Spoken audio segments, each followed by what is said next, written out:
Genghis Khan. We know him as the brilliant, ruthless strategist who united the Mongol tribes and carved a path of victory across continents. But behind the epic battles and the tales of his military genius lies a darker, often ignored story. This is the hidden history of the women who lived within the heart of his empire. Their lives dictated by the will of the Khan. This is the story of how conquest wasn't just about land, but about control, and how countless women were silenced in the process. For Genghis Khan and his armies, victory was absolute.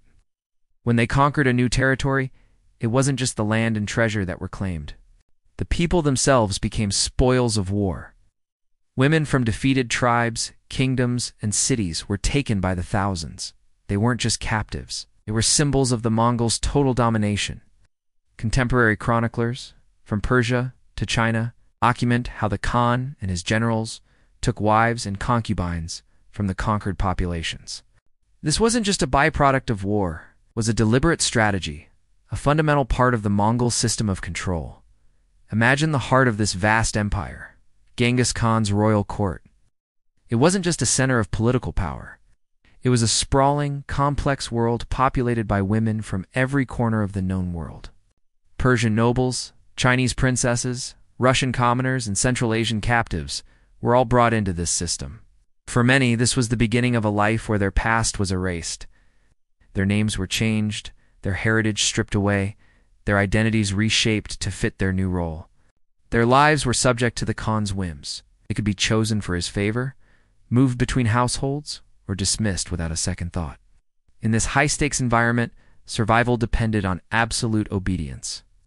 Defiance wasn't just a personal risk. It could bring severe punishment upon their entire families, who were often held as leverage.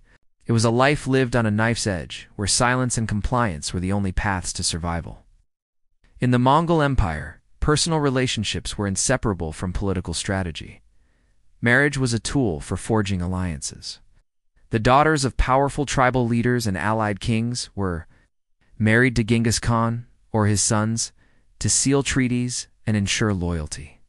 But far more common was the practice of concubinage and official partnerships that solidified power structures without the formal bonds of marriage. Women were frequently exchanged between nobles as living tokens of allegiance, their fates traded like currency in the political marketplace. Even the daughters of Mongol nobility were not exempt. Their futures were decided not by their own desires, but by the strategic needs of the Khan and his expanding empire. They were pawns in a grand game of power, their lives used to secure the bonds that held the vast Mongol world together. Perhaps one of the most staggering aspects of Genghis Khan's legacy is his genetic footprint. Some historical accounts and modern genetic studies suggest he may have fathered hundreds, if not thousands, of children. Researchers have identified a specific Y chromosome marker, believed to have originated with him, that is now carried by millions of men across Asia and parts of Europe.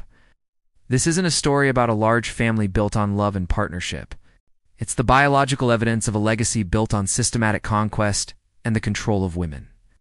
Each child represented another extension of his power, another way his lineage was woven into the fabric of the lands he conquered.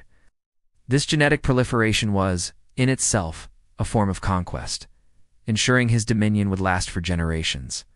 The accounts from Persian and Chinese historians, who observed the Mongol court firsthand, paint a grim picture of the treatment of captured women. These were not just passive additions to the Khan's household. They were subjected to practices designed to break their spirits and assert Mongol dominance. Some women were paraded before the Mongol warriors after a victorious battle, a public display of their subjugation. Others were forced to participate in victory celebrations, their grief and loss turned into a spectacle for their captors. For many of these women, their lives became a long, unending silence. Their stories were not recorded by the court historians, who focused on the deeds of great men. They are remembered not as individuals with hopes, dreams, and families, but as possessions.